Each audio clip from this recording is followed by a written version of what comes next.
vamos falar sobre o estudo das dispersões, ou como a gente pode misturar as coisas. Primeiro, né, qual que é a definição de uma dispersão? A dispersão é uma mistura, né, no qual a gente tem uma substância que está disseminada na forma de partículas no interior de uma outra substância. Vejamos aqui um exemplo, onde a gente tem aqui o sulfato de cobre como solutos e salzinho azul, a água como solvente e a minha solução de sulfato de cobre. Então, a água, geralmente, é o nosso solvente universal, né? Ele é a substância que vai ser capaz de dissolver as outras substâncias. E o soluto vai ser a substância que está sendo dissolvida. O soluto e o solvente, eles formam juntos, então, a solução. O açúcar vai ser o disperso e a água é o dispersante, ou seja, o açúcar tem suas partículas separadas em meio à água. Gelatina e água. Quando a gente agita, né, a gelatina ela é o disperso e ela vai ter as suas partes disseminadas no meio da água, que vai ser o dispersante também, né, na forma de pequenas partículas, as quais se distribuem uniformemente na água. Então, a gente vai ter a gelatina sendo dissolvida na água. Água e enxofre. Quando a gente agita, né, a mistura, por um certo momento o enxofre ele vai se disseminar na água, na forma de partícula, né, que vai distribuir uniformemente. Mas depois de um tempo a gente vai ver que esse enxofre ele vai se depositar no fundo do recipiente. Então, a gente vai deixar de ser uma dispersão. Como as dispersões podem ser classificadas? De acordo com o tamanho do disperso, ou seja, do tamanho das partículas que estão sendo dispersas ali no meio. Então, a gente tem a solução, onde essas partículas são menores do que 1 nanômetro. Lembrando o que a gente falou sobre o nanômetro, né? A 9 vezes menor do que o metro. O colóide, as partículas estão entre 1 e 100 nanômetros. Já a suspensão são partículas maiores do que 100 nanômetros, que dá para a gente observar a olho nu. No caso da solução, as partículas elas são invisíveis a olho nu e até com o microscópio fica difícil de ver, um microscópio comum. Já o colóide, a gente consegue observar com um microscópio mais potente. Já a suspensão, as partículas são maiores e são visíveis a olho nu. Então, solução. As partículas da fase dispersa, né, elas não se sedimentam sob a ação da gravidade, nem se a gente utilizar um aparelho chamado centrífuga, ela não vai se depositar. Não são retidas por nenhum tipo de filtro e não são visíveis ao microscópio. São muito pequenas. Exemplo, então, da água com álcool. A gente pode misturar a água e o álcool em qualquer proporção, né, que é uma solução verdadeira. E mesmo se a gente observar no microscópio, a gente não consegue observar essa mistura. E se eu tentar separar por um filtro ou por centrifugação, também não consigo. Outros exemplos de soluções aí, a gente tem a solução bucal, né, que é um enxaguante bucal. Vários medicamentos, eles contêm essas indicações nos rótulos, solução ou suspensão.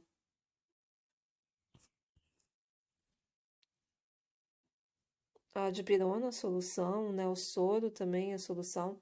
O que a gente observa nesses medicamentos são a indicação, se é a solução oral, solução nasal, solução de uso tópico, ou seja, que é para passar na pele, ou oftalmológico, como um colírio, por exemplo, são soluções. São essas substâncias que se a gente observar, a gente não consegue ver as partículas dispersas, porque são muito pequenas, e não são separadas nem por sedimentação. Se eu deixar em repouso, não vai separar. Se eu tentar separar por filtração, também não vou conseguir. Colóide. As partículas da fase dispersas, elas não se sedimentam sob a ação da gravidade também, nem se a gente utilizar uma centrífuga comum. Mas se a gente utilizar uma ultracentrífuga, a gente consegue observar essas partículas. ultrafiltros eu também consigo separar, né? São filtros muito mais potentes. Então, elas não são visíveis ao olho nu, mas se eu olhar no ultramicroscópio, eu consigo ver as partículas dispersas no colóide. Exemplo de colóide, a gente tem o leite, né? O que a gente pode pensar aí no leite? A gente tem gordura misturada com água. A gordura não mistura com a água, mas a gente olhando um copo de leite parece que é uma coisa homogênea. Mas se eu for olhar no microscópio, eu vou ver as gotículas de gordura separadas ali da água do leite. Uma coisa, um efeito que acontece somente com os colóides é apresentar o efeito Tyndall, que é essas partículas elas conseguem dispersar a luz, elas espalham a luz. Então, a gente vê aqui no primeiro recipiente que nós temos aqui, né, uma luz atravessando dois recipientes, onde a luz ela está se espalhando aqui no segundo recipiente, o que caracteriza a presença de um colóide. Por exemplo, pode ser uma gelatina aqui, né? A gente, ao incidir a luz, a gente consegue ver nessa luz as partículas dispersas. Quando a gente tem também um raio de sol, né, batendo sobre partículas de poeira, a gente consegue ver a poeira no ar, ou uma neblina, né? A neblina também seria um exemplo de colóide. Quando a gente bate o farol de um carro, por exemplo, a gente consegue ver as partículas dispersas no ar. Aqui já seria um exemplo de solução, onde a gente vê a luz sendo incidida em linha reta. Ela não sofre desvio e nem espalhamento dentro do recipiente, como na imagem anterior. Então, a gente vê a diferença aqui de uma solução, né, a linha atravessando direto, para um colóide, onde a gente tem na imagem anterior, né, um espalhamento da luz aqui. A suspensão. A suspensão, elas são partículas que são visíveis a olho nu. Então, se eu deixar em repouso, elas vão sedimentar, ou seja, elas vão separar, né, pela ação da gravidade. Então, eu não preciso nem utilizar uma centrífuga e elas vão separar por gravidade. E se eu tentar separar também por um filtro comum, eu consigo separar essas partículas. Elas são visíveis ao microscópio comum.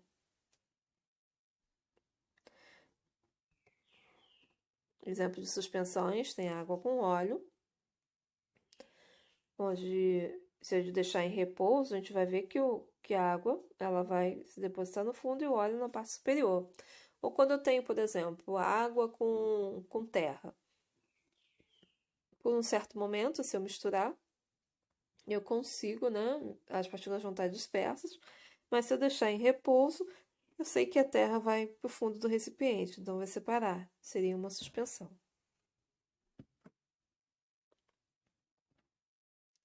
Um suco de laranja é natural.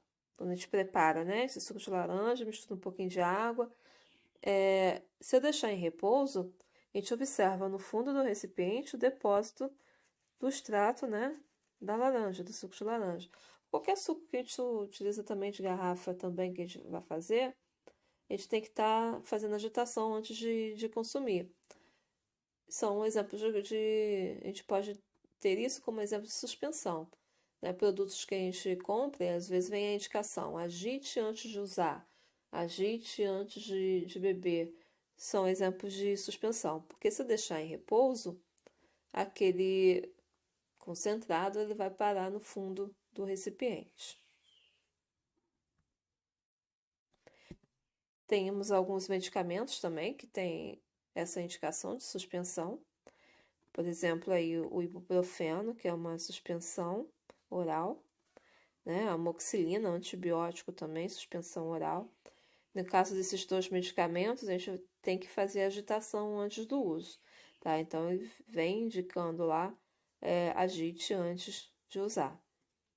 No caso aqui da amoxicilina, como é um antibiótico, né? A gente tem que ter o cuidado com isso daqui, né? Porque, por exemplo, muitas das vezes a pessoa faz o uso do medicamento errado. Uma mãe, por exemplo, vai dar o medicamento para a criança e não agita, né? Ela mistura essa amoxicilina com água e toda vez que ela tem que fazer o uso, ela tem que fazer a agitação desse medicamento para as partículas ficarem todas distribuídas uniformemente na suspensão. No caso, se ela não fizer essa agitação, ela vai estar dando água para a criança. E no final do tratamento, é que ela vai dar uma concentração mais elevada do que deveria. Então, a gente tem sempre que observar, né, no rótulo e as indicações do medicamento como que deve ser feito o uso e fazer da maneira correta.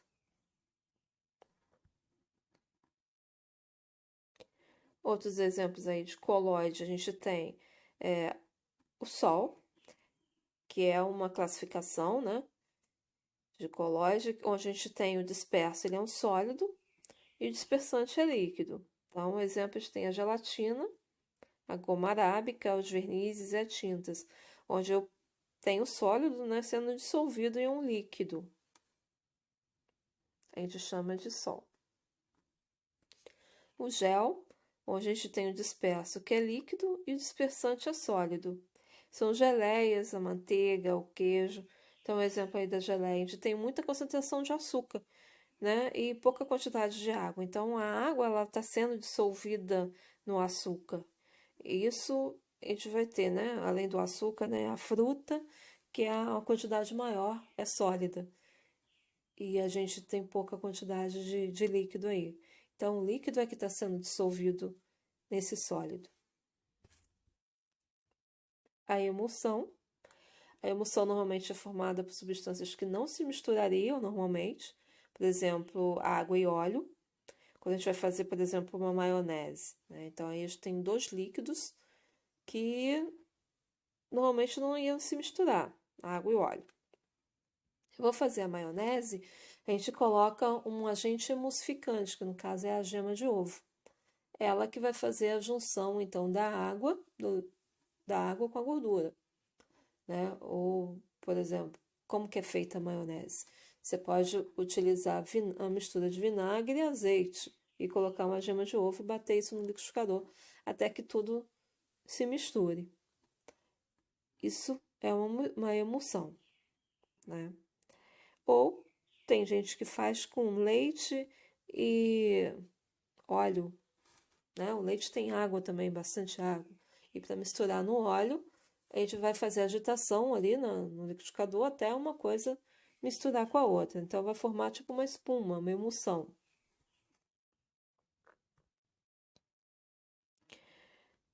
Outro exemplo que é a espuma, né? Que no caso a gente tem o gás disperso dentro do líquido, né? Exemplo disso daí, a gente tem a espuma de sabão, o ar que a gente tem no chantilly, né? No colarinho do chopp, sorvete, é um exemplo de espuma, né? Onde a gente vai bater aquilo ali e o gás ele vai sendo dissolvido no meio do líquido. O aerosol, onde temos um sólido disperso no gás, né? Exemplo, a gente tem a fumaça, a poeira, né? Onde o sólido ele está disperso no ar. Então, aqui temos de novo, né, um exemplo das três classificações de solução. Primeira solução verdadeira, água com sal, onde eu não consigo ver o disperso de maneira nenhuma. O colóide, exemplo a gelatina, que a gente pode observar ela no microscópio, né, essas partículas. E a suspensão, que se eu deixar em repouso, vai separar, eu consigo observar olho nu. Então, a água barrenta é um exemplo de suspensão. A solução é uma mistura homogênea, né, de duas ou mais substâncias. O que a gente tem na solução? Ela é formada pelo soluto mais o solvente. O soluto é o que vai estar em menor proporção na mistura, né? E o solvente, normalmente, ele está em maior proporção na mistura e, em geral, a gente utiliza a água, tá? Na maioria das vezes, o nosso solvente universal é água, mas nem sempre, tá? Temos substâncias que não são solúveis em água. Por exemplo, o óleo não é solúvel em água. mas é em outros solventes apolares, como o éter, a gasolina, né? Mas em geral, para nossas soluções que a gente vai preparar, o solvente vai ser a água. Exemplos então: açúcar dissolvido na água, ar, ligas metálicas, o ar, né? No caso, é uma mistura de gases, então o meu solvente não é a água, né? É um gás dissolvido em outro. Né? As ligas metálicas também são metais, são dois sólidos, né? Um dissolvido no outro. De acordo com a solubilidade do soluto, a gente pode classificar, né? A solubilidade do soluto, ela vai ser a quantidade máxima de soluto que a gente pode dissolver em uma determinada quantidade de solvente a uma certa temperatura e pressão, tá? Então, um exemplo. A solubilidade do cloreto de potássio em água a 20 graus é de 34 gramas de sal para 100 gramas de água. Então, o que isso quer dizer? Que em 100 gramas de água eu só consigo dissolver 34 gramas de cloreto de potássio. Isso a uma temperatura de 20 graus. Por que a gente fala na temperatura? A temperatura ela influencia muito na solubilidade das substâncias. Se eu aumento a temperatura, normalmente a gente consegue dissolver mais. Isso no caso de substâncias sólidas. Mas nem sempre. A gente tem algumas exceções de algumas substâncias que, se a gente aumentar a temperatura, ela dissolve menos. Mas sempre a temperatura vai influenciar aí a nossa solubilidade. Como que a gente interpreta isso? Que em 34 gramas eu consigo dissolver em 100 gramas de água a 20 graus. A partir de saber, né, o que é o coeficiente de solubilidade, a gente pode classificar essas soluções em saturada, insaturada ou supersaturada. O que é uma solução saturada? É aquela que já está no limite, né? Quando a gente fala, já estou saturado de alguma coisa, o que significa isso? Que a gente já está no limite. E a mesma coisa acontece com a solução. A solução saturada vai ser aquela que dissolveu tudo que podia dissolver e ela já está no limite. Então, ela dissolve aquela quantidade do coeficiente de solubilidade. A solução insaturada, ela dissolve abaixo, menos do que ela poderia dissolver. Já a supersaturada é aquela solução que está dissolvendo além do que ela pode dissolver. Vejamos um exemplo. Se o meu coeficiente de solubilidade é 34 gramas de cloreto de potássio para cada 100 gramas de água, ou seja, eu só posso dissolver 34 gramas, e se eu colocar 36, como no exemplo aqui, ó, se eu tiver colocado 36 gramas desse sal em 100 gramas de água a 20 graus, o que vai acontecer? 34 vão ser dissolvidos, mas 2 não vai ser dissolvido. Então, 2 vai para o fundo do recipiente aqui.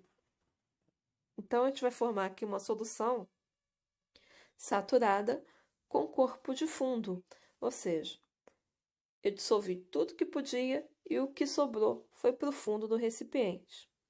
Se eu pego essa solução que foi dissolvida e que tem o corpo de fundo e aqueço, eu vou ter, até conseguir, se eu aqueço, até conseguir dissolver esse corpo de fundo que sobrou aqui no recipiente, eu vou ter uma solução super saturada. Foi aquela que dissolveu além do limite. Então, esse meu sistema, nesse meu exemplo aí, de 20, eu passei a temperatura até 50 graus. Aí eu consegui dissolver esse excesso de açúcar. Quando a gente retornar novamente aos 20 graus, eu vou ter uma solução super saturada aqui em B, tá? Então, aqui eu tenho a solução super saturada, que dissolveu além do limite. Diferença entre solução diluída, concentrada, saturada e supersaturada. A solução diluída seria aquela que tem pouco soluto em relação à quantidade de solvente. A solução concentrada ela tem muito soluto em relação à quantidade de solvente. A saturada é aquela que está no limite, que ela dissolveu o máximo que poderia dissolver de soluto em uma determinada quantidade de solvente a uma certa temperatura. E a supersaturada é aquela que dissolveu além do limite. Essa solução supersaturada é uma solução instável.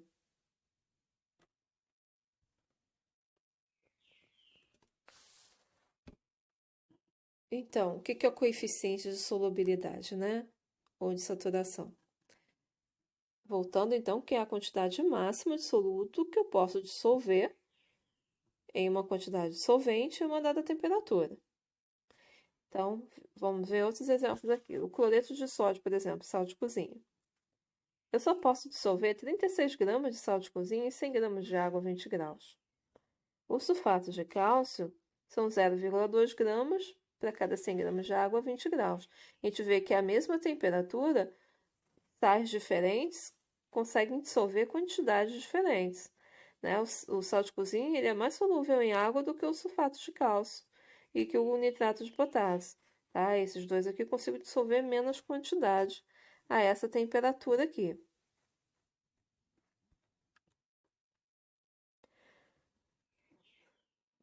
Vejamos outro exemplo. Então, se eu sei que o coeficiente de solubilidade do sal de cozinha a 0 graus é 35,7 gramas para cada 100 gramas de água, e a 25 graus é 42 gramas para cada 100 gramas de água, vamos ver que a 0 graus, se a gente colocar essas quantidades aqui, o que acontece? Então, eu tenho 1 litro de água a 0 graus. Vou colocar 200 gramas de cloreto de sódio. O que eu preciso pensar aqui? Que eu consigo dissolver 35,7 gramas em 100 gramas de água. Quanto que eu conseguiria dissolver em 1 litro? 1 litro são 1000 gramas de água. Ou seja, é 10 vezes mais do que o que a gente tem aqui.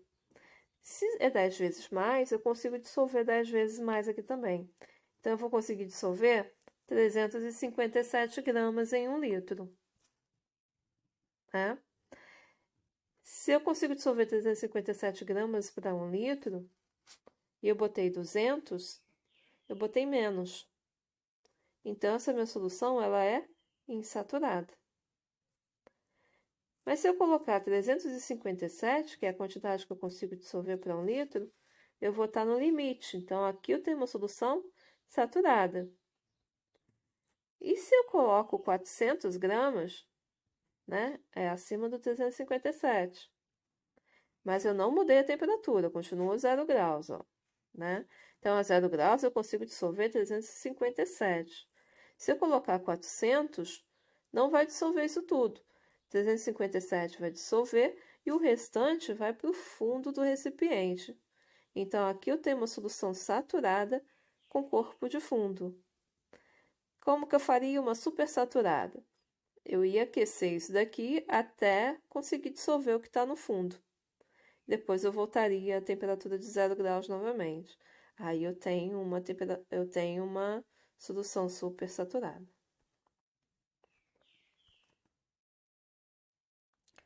Então, a solução supersaturada, ela é muito instável, né? Qualquer agitação ou adição de algum germe de cristalização que a gente fala, a gente pode precipitar esse soluto. A solubilidade ela está diretamente ligada à temperatura. Se eu aumento a temperatura, normalmente eu consigo dissolver mais. Isso no geral, os sólidos. E se eu diminuo a temperatura, às vezes eu consigo dissolver menos. Diminuo também a solubilidade. Só que isso não acontece com gases, a dissolução de gases em líquidos. Para eu conseguir dissolver mais um gás no líquido, a temperatura tem que estar baixa. Né? Então, a gente tem que diminuir a temperatura para conseguir dissolver melhor. Aqui a gente tem um exemplo na hora que a gente vai preparar o café, por exemplo. Se a gente utilizar água fria para fazer o café, não vamos conseguir. extrair, né, do pó de café as substâncias que a gente quer. Então, é necessário ter água quente. Aí a gente tem um exemplo, né, da temperatura fazendo efeito aí na solubilidade. Quanto mais alta a temperatura, mais a gente consegue extrair aí, dissolver substâncias sólidas aí do pó de café. No caso dos refrigerantes, quanto mais gelado ele tá, né, quanto menor for a temperatura, mais gás ele vai parecer ter, porque esse gás vai estar mais dissolvido no refrigerante.